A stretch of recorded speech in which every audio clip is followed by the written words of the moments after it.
Okay, this is gonna be super low quality. For one, it's dark outside. I'm driving with the lights on, which I can see the road perfectly fine. I don't understand, is that even a real thing? Like when people say it reduces visibility, I don't think it does. Anyways, I have my phone propped up against my shoe over here. So, let's do this. Eyes on the road, but I'm still gonna talk because I have a long drive and I've been wanting to make a video, and I thought about doing like the overproduced thing, but it's really just not me. I'm more of a rambler and I like to pick a topic and just get heated on it. So for my first topic I want to talk about, you are not a 10. That's something a lot of women and really even men struggle to like fully grasp and understand.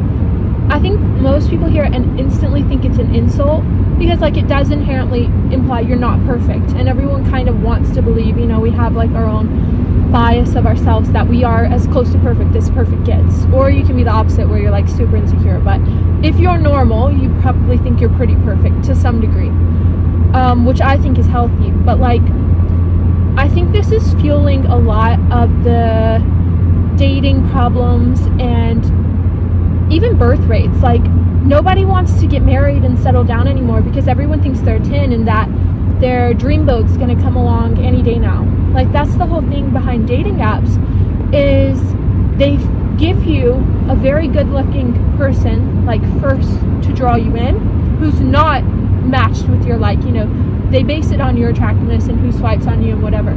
So they give you one they know is out of your league to keep you on, so you'll get that and you'll be like, oh my god. And then when you want to get off, you know, they'll give you another one. So you're seeing a bunch of fuglies that are actually in your degree, like, of range, but you have this heightened perception of who you are and what you deserve, so you're never satisfied.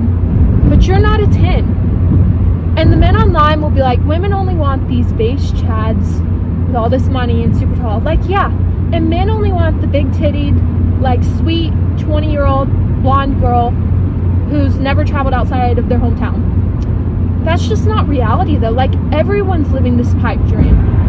You're not getting that big-tittied Sydney Sweeney lookalike with a perfect personality, and you're not getting the Chad who, I mean, he can adore you. You should marry a man who adores you, but it's not going to be like the movies. And he's also probably not going to be rich, and you shouldn't even expect that unless you're exceptionally hot. Who are you as an average woman or man to expect an exceptional mate? If you were exceptional, would you choose you? That's something that really can radicalize you. If you weren't you, you didn't know you, you know, judge a book by its cover. That's all people do in dating. Like, that's just the reality of it. Nobody's getting pulled in initially from your great personality, okay? Would you choose you? Are you exceptional? Are you a good partner? Like, just looks-wise, because that's what we're going in, most people just approaching it as. You have to like what you see externally to even get to the inside of someone. Yeah. Both ways, that goes both ways. But no, you're not. And I genuinely think if you take a step back, do some self-reflection, and admit to yourself, it's okay to be average. It's okay to live a happy life. And the irony of it is that these people that you see, the Georginas marrying Cristiano Ronaldo, like, she had 8 kids with him, like a ton of kids, got a ring, let's just call it what it is, got a shut up ring, 8-10 years into this relationship. And he even said, like, he did it on a whim, on a night, because his kids were pressuring him.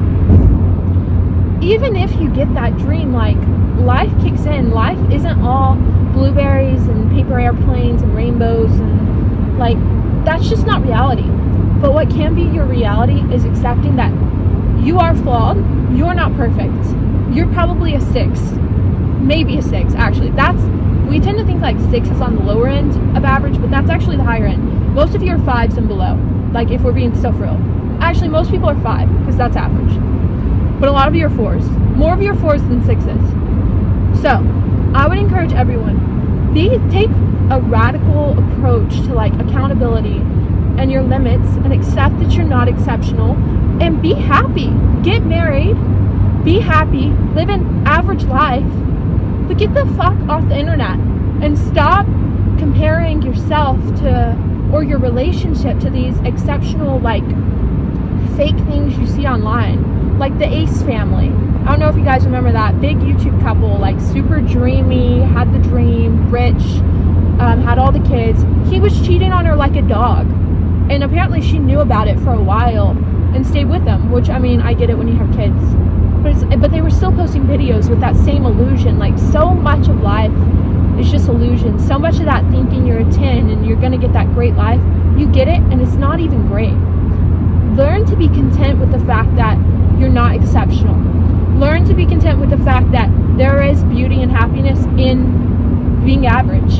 You can be average and have a great life. In fact, I would even argue that the more average you are, the more capacity you have to be happy, because life is better in the middle. The extremes come with very low lows. That's just a fact of life. You want to keep life as close to the baseline as possible. So, in some ways you're at an advantage. So, be mid, be whatever, come to terms with it. Find the nice guy, find the average girl.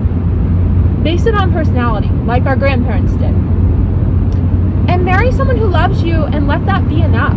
Like, you don't need the glitz and the glam. So anyways, you're not a 10, you're average, and if you don't learn this now, you're gonna die alone. Sorry, that's just the reality of it. Cleobug 101, thanks for listening, guys.